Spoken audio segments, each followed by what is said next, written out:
দুনিয়াতে আল্লাহ পাক রব্বুল আলামিন বেনামাজির জন্য 5টা শাস্তি নির্ধারিত করেছেন। কয়টা? আরো জোরে বলেন, কয়টা? দুনিয়াতে বেনামাজির জন্য শাস্তি কয়টা? 5টা শাস্তি বেনামাজির জন্য। 1 নম্বর, বেনামাজির দুনিয়ার শাস্তি হচ্ছে আল্লাহ পাক রব্বুল আলামিন বেনামাজির জীবনের সমস্ত বরকত এবং শান্তি কেড়ে নিবে। 1 নম্বর শাস্তি কি? বেনামাজির জীবনে কোনো বরকত পাবে না।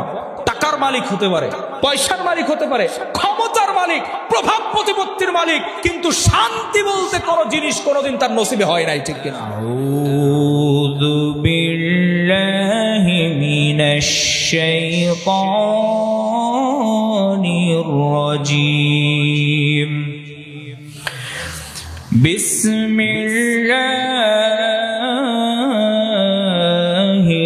রাহমানির রাহিম।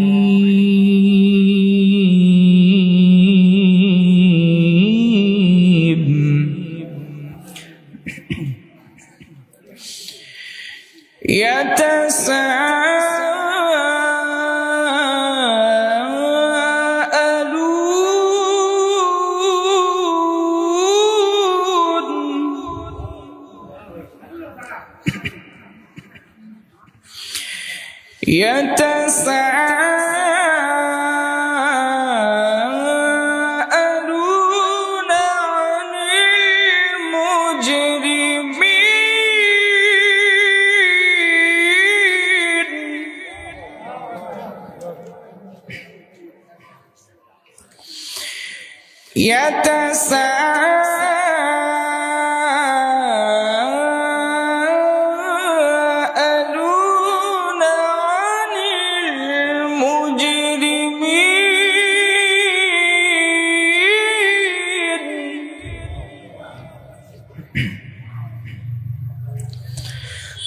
ما سلككم في سقر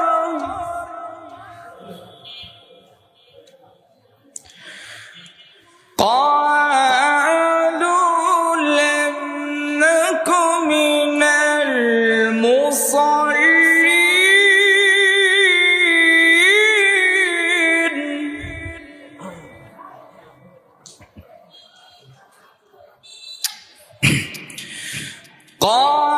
قالوا لم نك من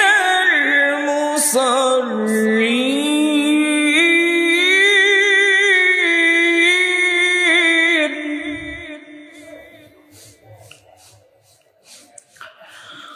ولم نك نطعم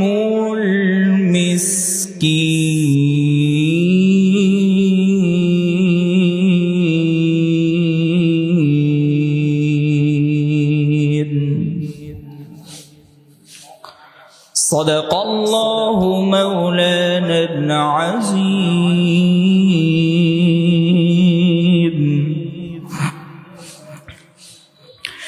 وصدق رسوله النبي الكريم ونحن على ذلك لمن الشاهدين والشاكرين والذاكرين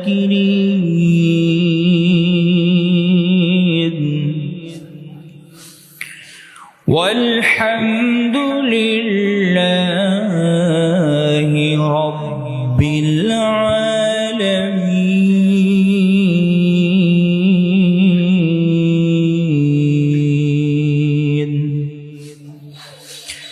قال النبي صلى الله عليه وسلم: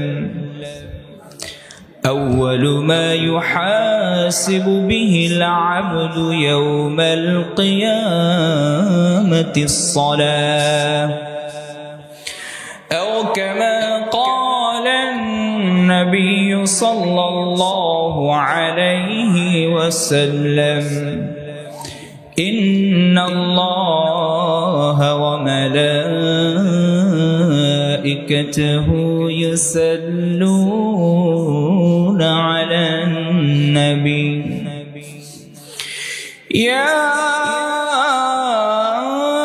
আইয়ুহাল্লাযীনা আমানু সাল্লু আলাইহি ওয়া সাল্লিমু তাসলিমা اللهم صل على محمد وعلى آل محمد كما صليت على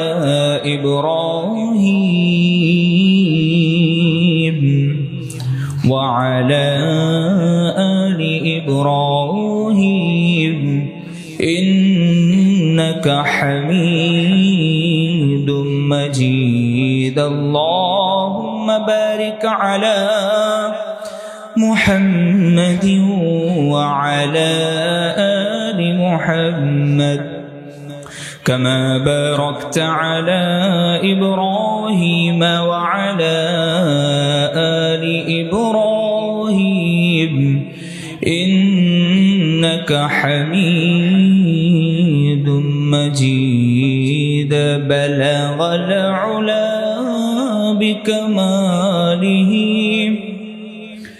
كشف الدجى بجماله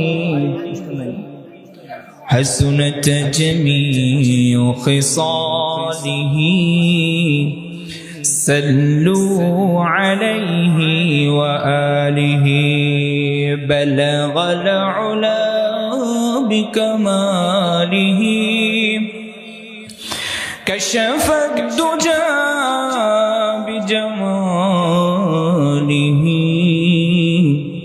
حسنت جميع خصاله صلوا عليه وآله لا إله إلا الله جور لا إله إلا الله সামনে দিক বাইতুল মামুর বাইতুল মামুর মসজিদ لا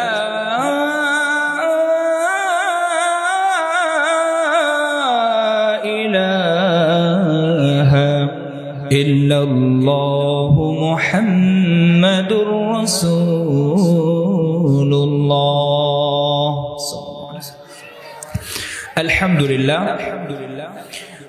মহান আল্লাহ পাক রব্বুল আলামিনের দরবারে অজস্র লাখো কোটি শুকরিয়া জ্ঞাপন করছি যেই মহান মালিক আমাদেরকে অধ্যকার আয়োজিত বাইতুল মামুর জামে মসজিদ দুর্গাপুর খালপার নবাবগঞ্জ ঢাকা এর উদ্যোগে আজকের ষষ্ঠ বার্ষিক ওয়াজ ও দোয়ার মাহফিলের আল্লাহ পাক রব্বুল আলামিন আমাদেরকে আসার বসার তৌফিক দিয়েছেন এবং এই মাহফিলের সম্মানিত সভাপতি বিশেষ অতিথিবৃন্দ বিশেষ আলোচকবৃন্দ প্রধান আলোচকবৃন্দ আমার সামনে কলিজার টুকরো যুবক ভাইয়েরা ছোট্ট ছোট্ট বাচ্চারা মঞ্চে উপবিষ্ট সম্মানিত উলামায়ে কেরাম সহ সম্মানিত ব্যক্তিবৃন্দ এবং পদ্মার আড়ালের আমার সম্মানিতা মা ও বোনেরা শুরুতেই আমরা রব্বে কারীমের দরবারে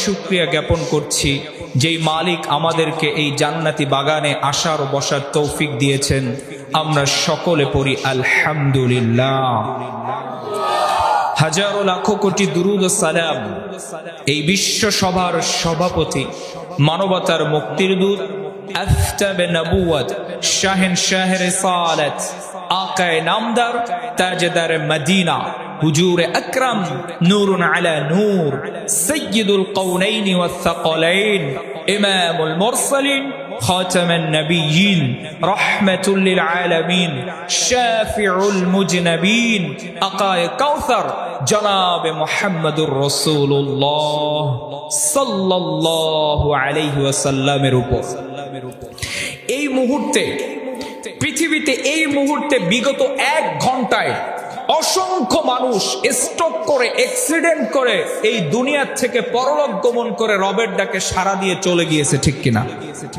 কিন্তু আমরা এখানে যারা উপস্থিত হতে পেরেছি এরকম কোন বিপদের সম্মুখীন তো আল্লাহ পাক আমাদেরকে করেন নাই, ঠিক কিনা বলেন?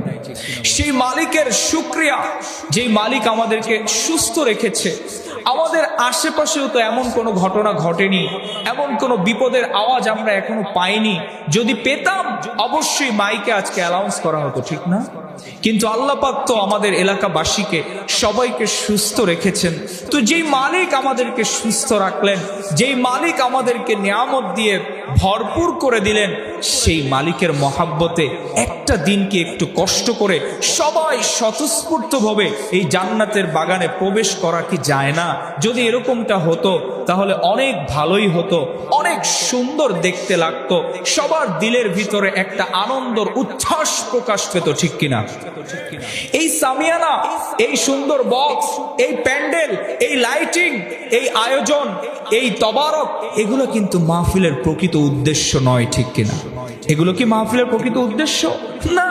তোমার পকেটে টাকা থাকলে তুমি দুর্গাপুর বাজার থেকে কালকে সকালেও 40 টাকা দিয়ে এক প্লেট খিচুড়ি কিনে খাইতে পারবা, ঠিক কিনা? এটা উদ্দেশ্য না। কিন্তু আজকে আমার বিশেষ করে যুবক জেনারেশন, অন্যান্য জেনারেশন, আজকে মাহফিল গুলোকে আমরা নিয়তকেই নষ্ট করে ফেলেছি। কি আলোচনা হইলো না হইলো ওগুলো শোনার প্রয়োজন নাই, আলোচনা শুনবে না, একটু মেহমানদারির আশায় মোনাজাতের আগ দিয়ে মাহফিলের ভিতরে ঢুকবে। আর এটা তো লজ্জাজনক বিষয়, এটা তো নিকৃষ্টতম কথা। এক প্লেট খিচুড়ির জন্য তুমি টোটাল এই আয়োজনটাকে বৃদ্ধাঙ্গুলি দেখায় আসতে পারতে ঘুরছো, এখানে প্রবেশ করতে পারছো না। না না, তুমি নিজেকে এত চালাক মনে করো না। যুবক, তুমি অনেক যুবক এখনো আছে গাছের নিচে বিভিন্ন জায়গায় কয়েকজনে মিলে গেমস খেলতেছে, আছে না নাই? আছে। এই আওয়াজ তাদের কানে যাচ্ছে। তুমি মনে করো না তুমি জিতছো, তুমি সব থেকে নিম্ন দরজায় ঠকে গেছো। তুমি অনেক ঠকেছো, অনেক ঠকেছো। তুমি যা পাইতেছো না এটা কোনোদিন আর তুমি পাবে না। কোনো কিছুর বিনিময়ে এটাকে তুমি আর অর্জন করতে পারবে না। এজন্য এখানে তুমি প্রবেশ করতে না পারা, এটা তোমার কপাল পোড়ার একটা চিহ্ন। তুমি রবের কাছে কবুল হইতে পারো নাই, তাই এই জান্নাতি বাগানে আসতে পারো নাই। কারণ এখানে যারা আসবে বসবে তারা নিঃসন্দেহে জান্নাতি বান্দা, জান্নাতি বান্দা জান্নাতি বাগানে ছাড়া অন্য কেউ ঢোকার অধিকার পায় না, ঠিক কিনা? এজন্য আমরা আলোচনা শুরু করার পূর্বে আমি আবারও, যেহেতু আমার আজকে আলোচনার দুইটা পার্ট আমাদের কর্তৃপক্ষ আমাকে দিয়েছে, একটা হচ্ছে আমাদের যুবকদের জন্য, আর একটা বিষয় হচ্ছে আমাদের সব থেকে বড় ইবাদত নামাজ। এই দুইটা বিষয়ের উপরে সংক্ষিপ্ত আকারে কিছু কথা বলবো। ওমা তৌফিকি ইল্লা বিল্লাহ। যদি সময় হয় শেষে দিয়ে যুবকদের ব্যাপারে দু একটা কথা বলবো, কিন্তু শুরুতে আমি যুবকদেরকে বলতে চাই, ও যুবক, আজকে তুমি আমি যেই গুনাহের সমুদ্রের ভিতরে তুমি আমি যে লিপ্ত আছি, আজকের জেনারেশন, আজকের যুবকদেরকে ওরা ছলে বলে কলে কৌশলে এমন এক যান্ত্রিক সিস্টেমের ভিতরে আবদ্ধ করে নিয়েছে। পুরা সিস্টেম, পুরা সমাজ, পুরো যুবক শ্রেণীদেরকে, যুব সমাজকে একটা ভারসাম্যহীন প্রতিবন্ধী একটা জাতিতে ওরা পরিণত করে ফেলেছে, ঠিক কিনা? কেন করেছে তুমি জানো? কারণ তোমার বোনকে যখন ধর্ষণ করবে তুমি যেন কোনো প্রতিবাদ না করতে পারো, তোমার পিতাকে যখন গুলি করবে তুমি যেন কোনো প্রতিবাদ না করতে পারো, তোমার এই মাতৃভূমিকে যখন ওরা দখল করবে তুমি যেন প্রতিবাদ না করে ঘুমিয়ে থাকতে পারো। তোমার চেতনাকে, তোমার ঈমানকে ধ্বংস করার জন্যই ওরা এত আয়োজন করেছে। আর সেই সমস্ত ফাঁদে আজকে তুমি পা দিয়ে বসে আছো, ঠিক কিনা? সুতরাং এই যুব সমাজকে একমাত্র কষ্টি পাথর কোরআনের স্পর্শ ছাড়া কোনো কিছু দিয়ে আপনি পরিবর্তন করতে পারবেন না। এজন্য আজকে এলাকার যারা গার্জিয়ান আছেন, যুবকের পিতা যে আছেন, মা যে আছেন, ও মা, ও বাবা, আমি তোমাকে চ্যালেঞ্জ করে বলতে পারি, তুমি তোমার সন্তানকে নিয়ে চিন্তিত, তুমি তোমার যুবক সন্তানকে নিয়ে টেনশনে আছো, তোমার কথা শোনে না, তোমার দায়িত্ব পালন করে না, এদিকে ওদিকে যায়, উল্টা পাল্টা খেয়ে বেড়ায়, এখানে ওখানে যায়। আমি তোমাকে চ্যালেঞ্জ করে বলতে পারি, রব্বে কাবার কসম করে বলতে পারি, পৃথিবীর অন্য কোনো প্রেসক্রিপশনে তোমার সন্তানকে কেউ ভালো করতে পারবে না। একমাত্র প্রেসক্রিপশন আল্লাহর কোরআন, এবং এই কোরআনের মজলিসে আসা ছাড়া, তাকে অবলম্বন করা ছাড়া তোমার এই সন্তানের পরিবর্তন তুমি করতে পারবে না, ঠিক কিনা? সুতরাং আমাদের আমাদের শুধু দায়িত্ব যে তাদেরকে ডাকবো না, প্রত্যেকটা পিতামাতার আজকে দায়িত্ব। কোন সন্তান ঘরে থাকতে পারবে না, কোন সন্তান রাস্তা দিয়ে ঘুরতে পারবে না, যতক্ষণ এখানে কোরআনের আওয়াজ হবে, যতক্ষণ কোরআনের কথা হবে, ততক্ষণই তাদেরকে এখানে পাঠিয়ে দেওয়া প্রতিটা পিতামাতার আজকে দায়িত্ব এবং কর্তব্য, ঠিক কিনা? আল্লাহ পাক এই জাতিকে আমাদেরকে বোঝার তৌফিক দান করুক। নামাজ, মনে রাখবেন আমাদেরকে যিনি সৃষ্টি করেছেন তিনি কে? আরো জোরে বলেন কে? আমাদেরকে আমাদের মালিক সৃষ্টি করেছেন বড় মায়া করে, বড় দয়া করে। ওয়ালাকাদ কাররামনা বানি আদম, আমি আদম সন্তানকে সম্মানিত করে তৈরি করেছি। আল্লাহু আকবার। মনে রাখবেন এই পৃথিবী, এই চন্দ্র, এই সূর্য, এই আকাশ, এই নক্ষত্র রাজি, গোটা আসমান জমিন, চন্দ্র সূর্য, পাহাড় পর্বত এবং বিশাল জান্নাত জাহান্নাম এবং ফেরেশতা, সমস্ত কিছুকে আমার মালিক নিজের হুকুমের মাধ্যমে সৃষ্টি করেছেন। আল্লাহ পাক রব্বুল আলামিন যখন কোনো কিছু সৃষ্টি করতে ইচ্ছা করেন, ইন্নামা আমরুহু ইযা আরাদা শাইআন আন ইয়াকুলা লাহু কুন ফায়াকুন।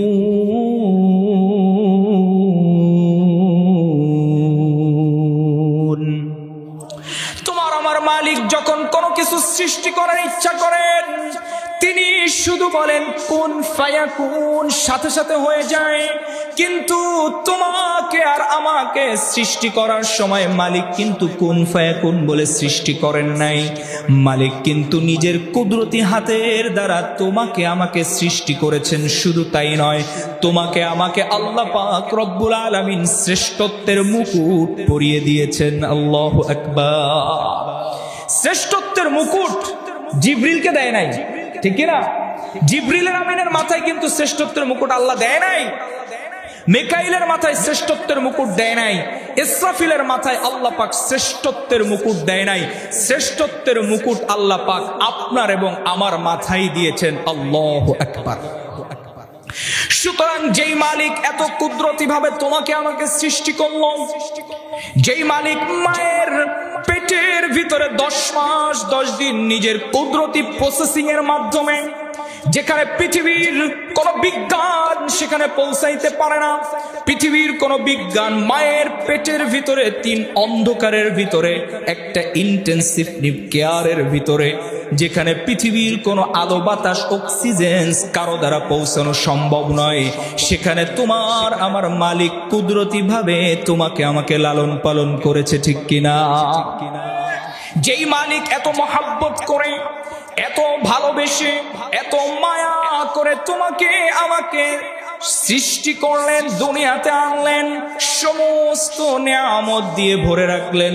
একটা সময় তোমার আমার জীবনে ছিল এই চোখ ছিল কিন্তু দেখার ক্ষমতা ছিল না, এই হাত ছিল কিন্তু কোনো কিছু ধরার ক্ষমতা তোমার আমার ছিল না, এই পাও ছিল, এই পা দিয়ে চলার মতো ক্ষমতা ছিল না, কিন্তু এই চোখ দিয়ে দেখার ক্ষমতা যিনি দিলেন তিনি কে?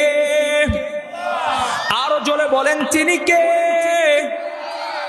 আমার এই হাত ছিল, হাতে ধরার মতো কোনো শক্তি কোনো ক্ষমতা ছিল না, এই হাতে শক্তি ক্ষমতা যিনি দিলেন তিনি কে? এই পা ছিল কিন্তু এই পা দিয়ে হেঁটে কোথাও যাইতে পারতাম না, আস্তে আস্তে মালিকের নিয়ামত কুদরতি মাধ্যমে সেই পায়ে আমার চলার ক্ষমতাও তিনি আমাদেরকে দান করলেন, ঠিক কিনা? সুতরাং অকৃতজ্ঞ জাতি আমরা কখনো কি চিন্তা করেছি যেই মালিক মায়ের পেটের ভিতরে আমাকে পাললেন, যেই মালিক দরখাস্ত ছাড়াই শ্রেষ্ঠত্বর মুকুট আমাকে পরায় দিলেন, যেই মালিক মায়ের পেটের ভিতরে কুদরতি ভাবে আমার অক্সিজেন খাবারের ব্যবস্থা করলেন, দুনিয়াতে আসার পর যেই মালিক মায়ের বুকের ভিতরে আমার প্রতি ভালোবাসা ঢুকায় দিলেন, যেই মালিক দুনিয়াতে আসার পূর্বে আমার খাবারের ব্যবস্থা আগে থেকেই করে রাখলেন, দুনিয়াতে আসার পর কোনো বিজ্ঞান তোমার খাবার ব্যবস্থা করে নাই, কোন ডক্টর তোমার খাবার ব্যবস্থা করে নাই, তোমার পিতাও তোমার খাবার ব্যবস্থা করে নাই, তুমি দুনিয়াতে আসার পূর্বে ওই মালিক তোমার মায়ের স্তনে কত সুন্দর এবং কত সুস্বাদু এবং ভিটামিন যুক্ত খাবারের ব্যবস্থা আগে থেকেই মালিক করে রেখেছেন।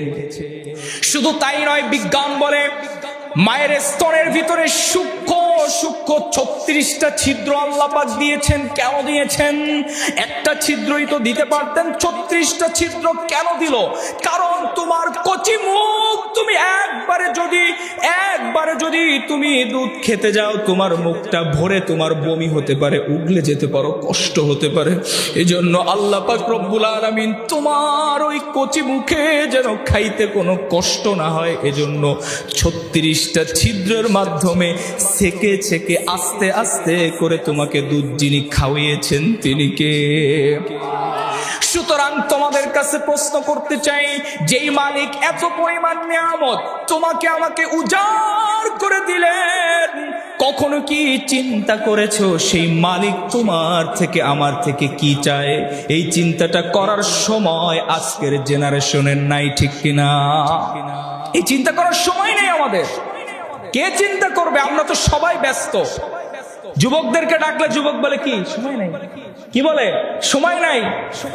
বন্ধু ডাক দিলে সময় আছে, দিনের কাজে ডাক দিলে সময় নাই, কারণ তার সাথে আমার রবের পরিচয় নাই। সুতরাং একবারও কি চিন্তা করেছো যেই আল্লাহ সমস্ত নিয়ামত দিয়ে তোমাকে আমাকে একদম ইম্প্যাক্ট করে দিলেন, সেই আল্লাহ তোমার থেকে আমার থেকে কি চাইতেছেন? এই জীবনের বিনিময়ে তো প্রতি বছর সরকারের ট্যাক্স দাও। আজ পর্যন্ত তো আল্লাহ পাক কোনো ফেরেশতার মাধ্যমে 2টা টাকা ট্যাক্সও কারো কাছ থেকে নেয় নাই, নিছেনি। যেই চোখ দিয়ে তুমি দেখছো আজ পর্যন্ত কোনো ব্যাটারি চার্জ করতে হয় নাই। যেই হাত দিয়ে তুমি এত ক্ষমতা দেখাচ্ছ, এত কিছু করছো, এই হাতের চার্জ তো কোনোদিন মালিককে দিতে হয় নাই। যেই পা দিয়ে তুমি চলতেছো, এই পায়ের বিল তো কোনোদিন দিতে হয় নাই।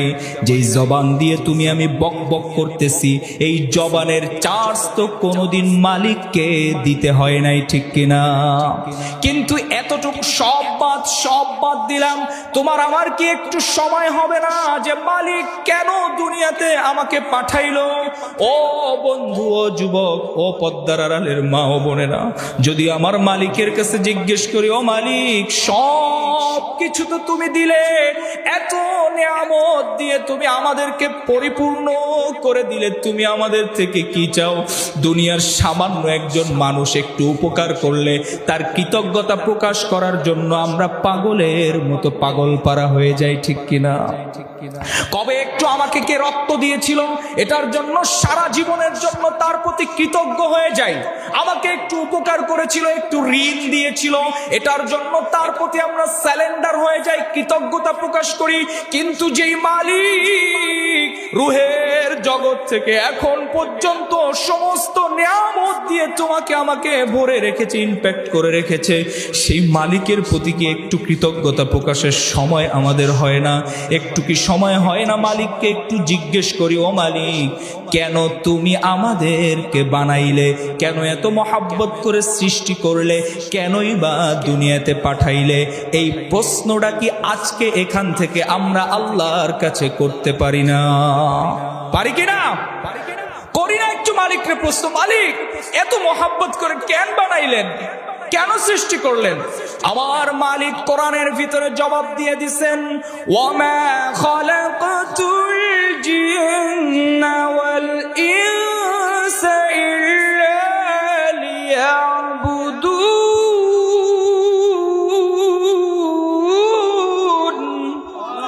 আরে আমি তো তোমাদেরকে সৃষ্টি করতাম না, জিন এবং ইনসানকে সৃষ্টি করতাম না, শুধু সৃষ্টি করেছি কেন জানোনি?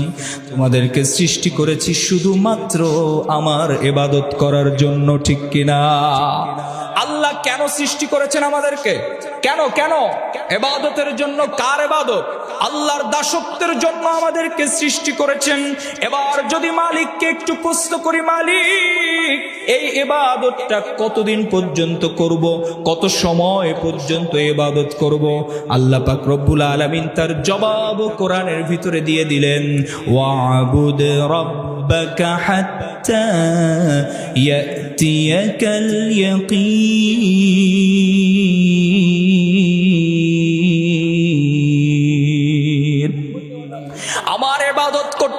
তোমাদেরকে মরণ পর্যন্ত, কখন পর্যন্ত?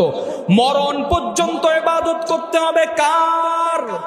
আরো জোরে বলেন কার? মরণ পর্যন্ত ইবাদত করতে হবে ওই সত্তার ইবাদত। কোন রাজার ইবাদত করলে হবে না, কোন এমপির ইবাদত করলে হবে না। কোন এমপি আমারে বানায় নাই, কোন প্রধানমন্ত্রী আমারে বানায় নাই, কোন চেয়ারম্যান, কোন মেম্বার, দুনিয়ার কোন মানুষ আমাকে বানায় নাই। যেই রব আমাকে এত মহব্বত করে বানিয়েছেন, ওই মালিকের দাসত্ব ইবাদত মৃত্যু পর্যন্ত আমাদেরকে করতে হবে, ঠিক কিনা? তাহলে আমরা মোটামুটি এই আলোচনার থেকে আমরা বুঝলাম যে আল্লাহ আমাদেরকে এত মহব্বত করে সৃষ্টি করেছেন, এত ভালোবেসে দয়া করে মায়া করে আমাদেরকে বানাইছেন। ওই আল্লাহ আমাদেরকে শুধুই তার ইবাদতের জন্য বানিয়েছেন, ঠিক কিনা?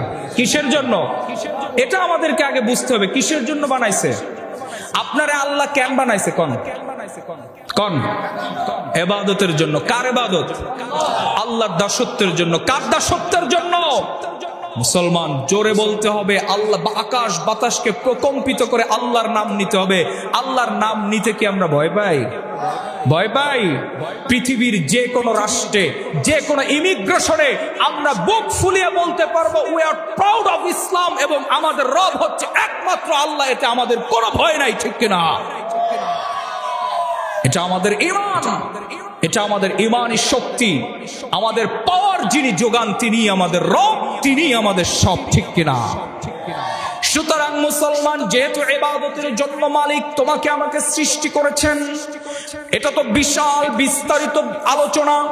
এই ইবাদতের ভিতরে সবচাইতে দামি যে ইবাদত, সেই ইবাদতের নামটা হলো নামাজ, ঠিক কিনা? সবচেয়ে দামি ইবাদতের নাম কি? আরো জোরে বলেন কি? নামাজ। সালাত, এটার আবিধানিক অর্থ হচ্ছে মুখ ফিরিয়ে দেওয়া। মানুষের নেচার, মানুষের স্বভাব হচ্ছে কারো প্রতি মুতাওয়াজ্জা হওয়া, কারো প্রতি স্যালেন্ডার করা। আর সেই স্যালেন্ডারটা যদি মালিকের কাছে হয়, আল্লাহর কাছে হয়, এর চাইতে উত্তম কোনো স্যালেন্ডার হতে পারে না, ঠিক কিনা? ওই যে আমাদের পিতা ইব্রাহিম আলাইহিস সালাম বলেছিলেন, ইন্নী ওয়াজ্জাহতু ওয়াজহিয়া লিল্লাযী ফাতারাস সামাওয়াতি ওয়াল আরদা হানিফাও ওয়া মা আনা মিনাল মুশরিকিন। আমি আমার মুখকে ঘুরিয়ে দিলাম কার দিকে?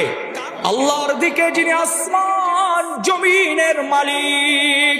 সুতরাং সালাত, নামাজের একটা আবিধানিক অর্থ হচ্ছে মুখ ফিরিয়ে দেওয়া, অর্থাৎ মুতাওয়াজ্জিহ হওয়া। সালাতের আরো একটা আবিধানিক অর্থ হচ্ছে নিকটবর্তী হওয়া। আমরা নিকটবর্তী হতে চাই কার? আল্লাহর নিকটবর্তী হতে চাই। এজন্য রব্বুল আলামিন বললেন, ওয়াসজুদ ওয়াক্তারিব, সিজদা দাও, সিজদার মাধ্যমে আমার নিকটবর্তী হয়ে যাও। আল্লাহু আকবার। সিজদা দিতে দেরি আছে বান্দা, তুমি আমার রবের নিকটবর্তী হতে দেরি হবে না, ঠিক কিনা? সুতরাং সিজদার মাধ্যমে আমরা নিকটবর্তী হতে পারবো কার? বিশ্বনবীকে জিজ্ঞেস করা হয়েছিল, ইয়া রাসূলুল্লাহ, বান্দা কখন সবচাইতে বেশি আল্লাহর নিকটবর্তী হয়? নবীজি সাল্লাল্লাহু আলাইহি ওয়াসাল্লাম উত্তর দিয়েছিল, বান্দা যখন সিজদা করে, বান্দা আর রবের মাঝখানে আর কোনো পর্দা অবশিষ্ট থাকে না। আল্লাহ সমস্ত পর্দাগুলোকে তখন উঠিয়ে দেন। ওই যে মুসা কালিমুল্লাহ, নাম শুনেছেন আমাদের এক নবী মুসা কালিমুল্লাহ, যখন আল্লাহর সাথে কথা বলতো তুর পাহাড়ে, তিনি সরাসরি ডাইরেক্ট তুর পাহাড় থেকে আল্লাহর সাথে কথা বলতেন। আল্লাহ তাআলা কি এমন কোন হুকুম পৃথিবীতে, এমন কোন আর হুকুম মালিক আমাদেরকে দেন নাই যেই হুকুম পালন করার জন্য আল্লাহ পাক ডাক দেয়? আছে? যাকাত আদায় করার সময় আসমান থেকে কোনো এলান হয়? মসজিদ থেকে কোনো এলান হয়নি? যখন আপনি হজ করবেন, টাকা যখন আপনার হয়ে যায়, মসজিদের মাইক থেকে কিন্তু ইমাম সাহেব আপনাকে ডাকে না, এরকম কোনো নিয়মও নাই, কোনো সিস্টেম নাই, এরকম কোনো ইবাদত নাই যে ইবাদতের জন্য আল্লাহর পক্ষ থেকে তোমাকে আমাকে ডাকা হয়। একমাত্র নামাজ, একমাত্র নামাজ, যেই ইবাদতের সময়ের জন্য 5 ওয়াক্ত ডাকার বিধান আল্লাহ পাক চালু করে দিয়েছেন। কেন চালু করছেন? আল্লাহ চায় আমার বান্দা যেন আমার কাছে আসে। আরে আমার বান্দা আমারে ছাইরা কোথায় কোথায় দৌড়াচ্ছে। আর বান্দা, তোর পিঠের উপরে আমার কুদরতি হাত, তোরে আমি ভালোবাসি। ওরে একজন মা, কলিজার টুকরা মা, সেও তার সন্তান যদি 1 দিন থেকে 2 দিন 3 দিন এর বেশিও যদি উল্টা পাল্টা করে, এক সময় অতিষ্ঠ হয়ে কিন্তু তার বাবা তাকে তেজ্য পুত্র করে দিতে বাধ্য হয়। মা এত মহাব্বত করে, এত ভালোবাসে, তারপরেও কিন্তু অনেক সময় সন্তানকে মা কষ্টে বলে ফেলে, তোর মতো সন্তান আমার দরকার নাই, তুই আমাকে আর মুখ দেখাবি না। কিন্তু ও যুবক, ও দাড়ি পাকা মুরব্বীরা, একটু দিলের ভিতরে একটু নিজে প্রশ্ন করো, প্রশ্ন করো। যেই দিন তুমি আমি বালেগ হয়েছি, সেই দিন থেকে আজ পর্যন্ত কত হাজার, কত লক্ষ, কত কোটি আমার রবের নাফরমানি করেছি, তারপরেও কিন্তু রব তোমার আমার জবানটাকে বন্ধ করে দেয় নাই, ঠিক কিনা? এত নাফরমানি করার পরেও কিন্তু সেই মালিক এই চোখ বন্ধ করে দেয় নাই।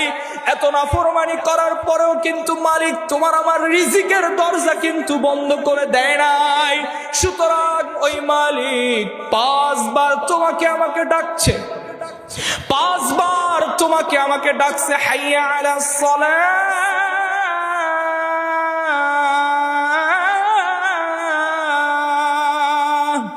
হাইয়া আলাল ফালাহ। 5 বার তোমাকে আমাকে মসজিদের মিনার থেকে ডাকছে, কিন্তু তুমি আমি কত নাফরমান হয়ে গেলাম, কত নাফরমান হয়ে গেলাম।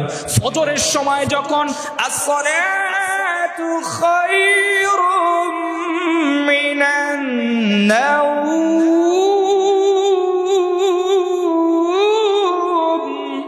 আসসালাতু খায়রুম মিনান নাওম, ফজরের সময় যখন তোমাকে আমাকে মসজিদ থেকে ডাকা হলো, আসো না কল্যাণের দিকে, তোমার ঘুমের থেকে তো নামাজ উত্তম। মনে রাখবে, এই ডাক যখন দেয়া হলো, ওই গোয়ালের থেকে গরু কিন্তু ওযু করে মসজিদে আসে নাই, আসছেন? আসছেন? কোন গোয়াল থেকে একটা গরু ওযু করে মসজিদে আসে নাই। কোন ছাগল কিন্তু তার রশি খুইলা আজান হইছে বলে মসজিদে কিন্তু ওযু করে আসে নাই। কোন শুকর, কোন কুকুর, কোন প্রাণী, কোন জন্তু কিন্তু ওযু করে মসজিদে আসে নাই। তুমিও আল্লাহর বান্দা নিজেকে পরিচয় দিচ্ছ, নবীর উম্মত বলে নিজেকে পরিচয় দিচ্ছ, অথচ 5 বার রব যখন ডাকতেছে, গরু, ছাগল, হাঁস, মুরগি, ভেড়াও মসজিদে আসতেছে না, তুমিও আসতেছো না। তার মানে ওই গরু, ছাগল, মহিষ তোমার ভিতরে কোনো পার্থক্য নাই, ঠিক কিনা? বরঞ্চ ওদের থেকে নিকৃষ্ট।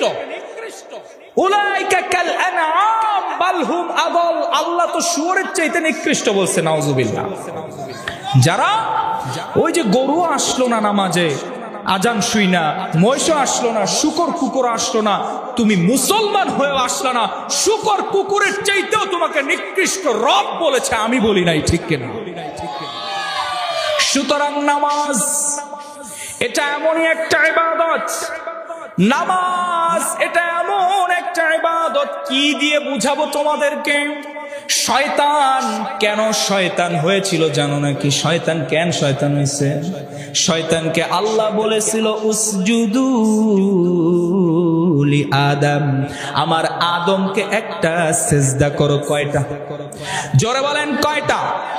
আমার মা এবং বোনেরা, আপনাদের কাছেও আমি প্রশ্ন করতেছি, শয়তানকে আল্লাহ সিজদা করতে বলেছিল কয়টা?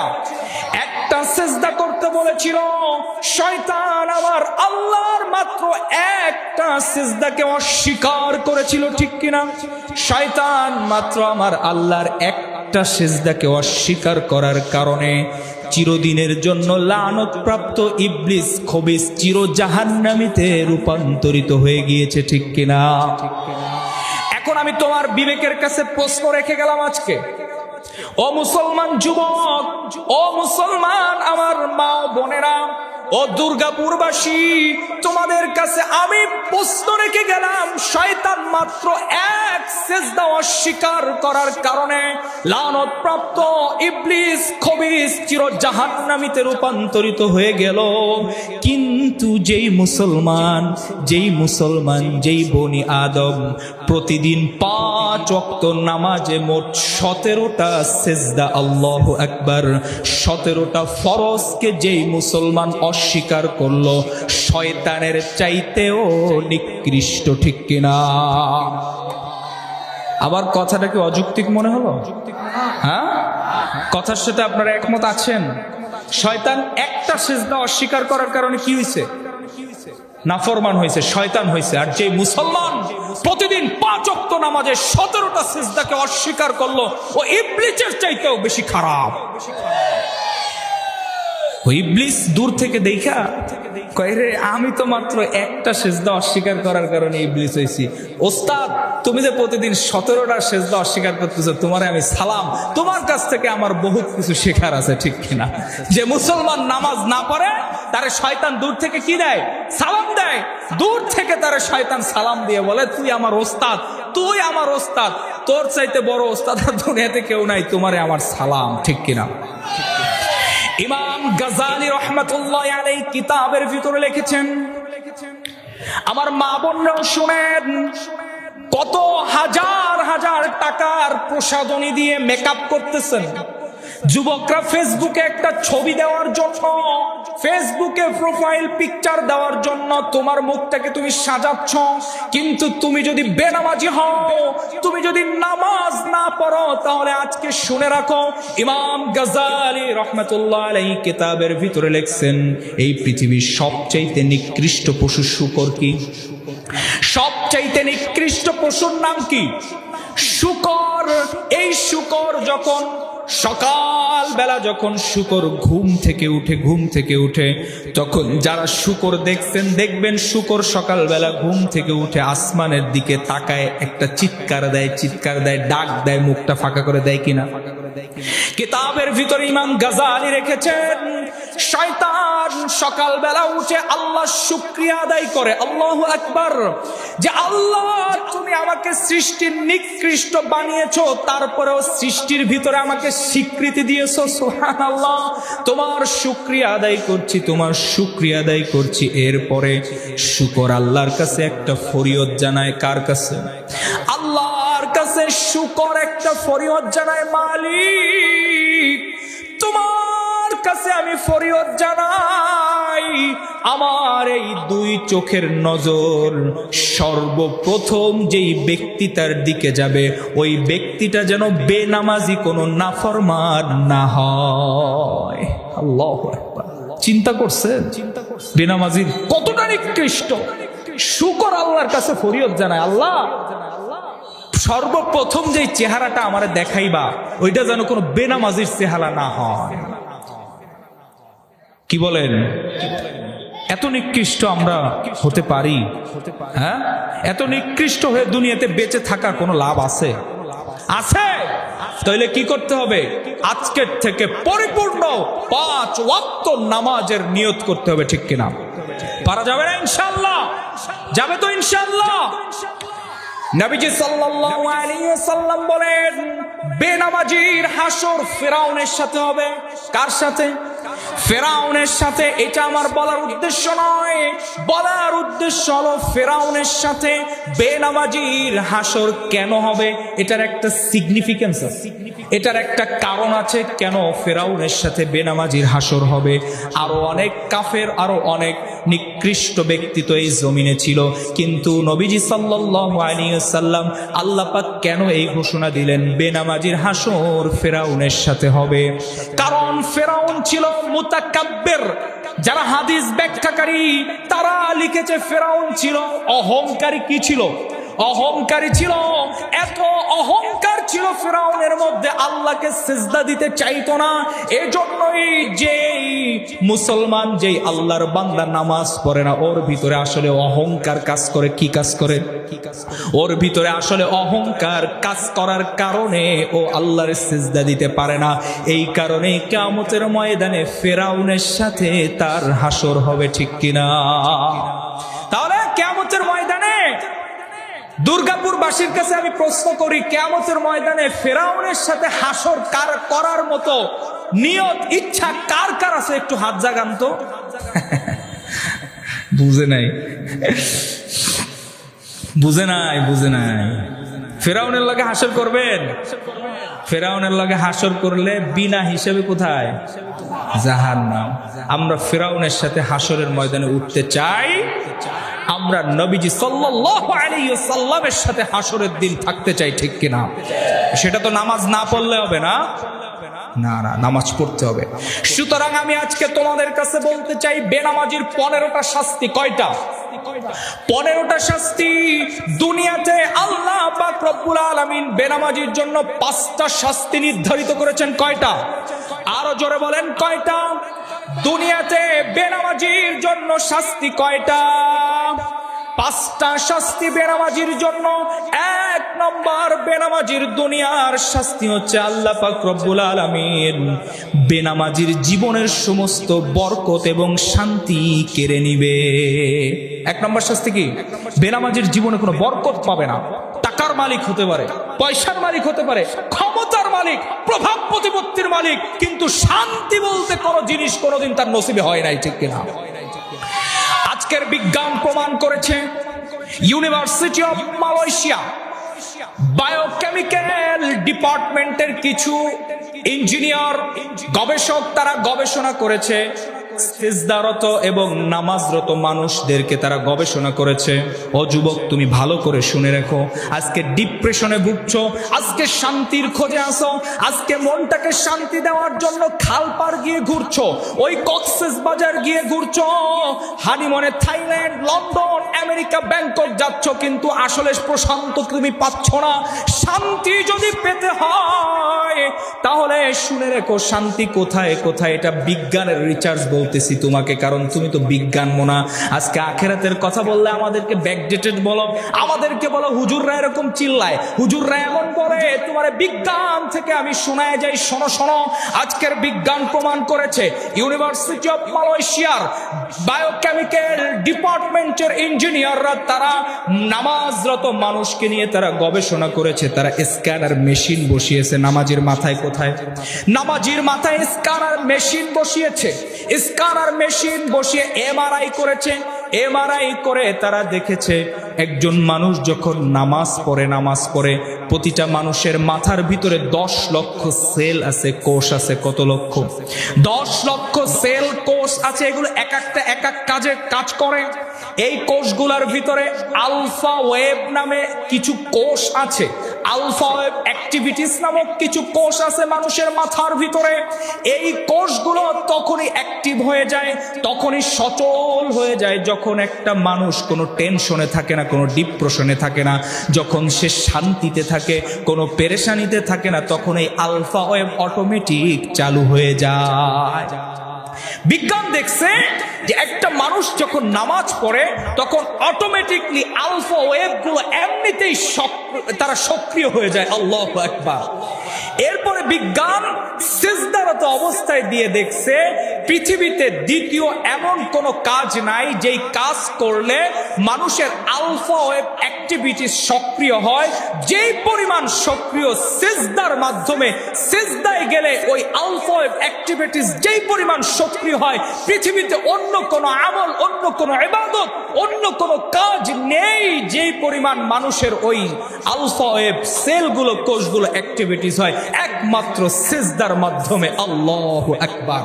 তাহলে শান্তি পেতে হলে আমাদেরকে কি করতে হবে? সিজদা দিতে হবে, ঠিক কিনা? সিজদার ভিতরেই শান্তি, সিজদার ভিতরেই মানুষের প্রশান্তি। এজন্য যদি তুমি ডিপ্রেশন থেকে বাঁচতে চাও, যদি তুমি অশান্তি থেকে শান্তির পথে আসতে চাও, সিজদা দাও, নামাজে আসো, রবের হুকুমগুলোকে মেনে নাও। তোমার দিলকে, তোমার দুনিয়ার জিন্দেগিকে যিনি শান্তিময় করে দিবেন তিনি কে? তিনি কে? আল্লাহ।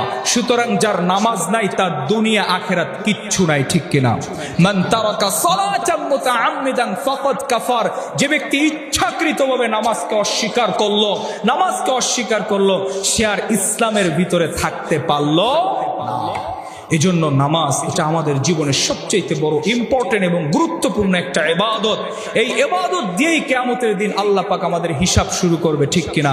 আউয়ালু মা ইউহাসাবু বিহিল আবদ ইয়াউমাল কিয়ামাতিস সালাহ। সর্বপ্রথমেই নামাজের হিসাব আমাদেরকে দিতে হবে। সুতরাং হাসরের ময়দানে আল্লাহর কাঠগড়ায় দাঁড়ানোর ভয় আমাদের ভিতরে আছে না নাই? আছে না নাই? আছে। আমাদের সবার ভিতরে এই ভয় থাকতে হবে, এটা আমাদের ঈমান। সেই দিন আল্লাহর কাছে এই নামাজের হিসাব আমাদেরকে দিতে হবে। যদি আমাদের নামাজ ঠিক হয়ে যায়, অন্যান্য ইবাদতগুলো আমাদের ঠিক হয়ে যাবে।